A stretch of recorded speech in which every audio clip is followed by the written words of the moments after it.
With social gatherings not happening, but alcohol sales still up about 50%, experts say substance abuse is a reality.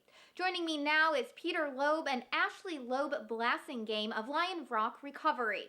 Ashley, let's start by talking about your own journey to sobriety.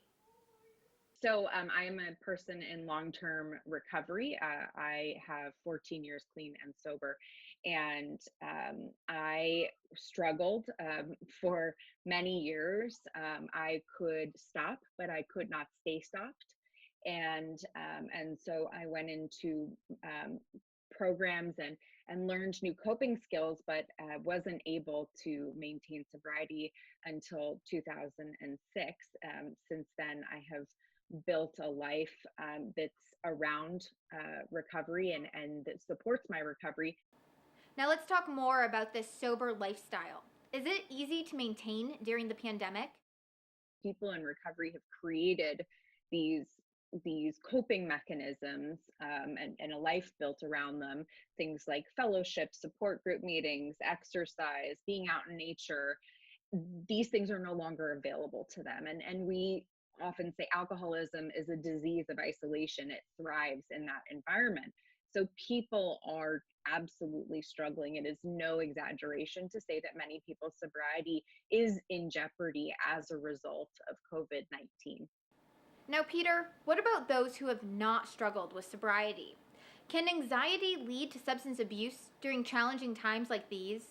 Most people who are struggling with drugs and alcohol are self-medicating anxiety. And the pandemic is creating a lot of anxiety, of course, and forced isolation only makes that worse. So what we're trying to do is head off drug and alcohol abuse by giving people better coping skills that they can use to counteract the anxiety they're feeling. So, what can people do if they are feeling anxiety? We've created a COVID-19 anxiety support groups, which are available to anybody. They're free. They are not recovery focused. So they're really just for people who are struggling with anxiety they're feeling because of this crisis.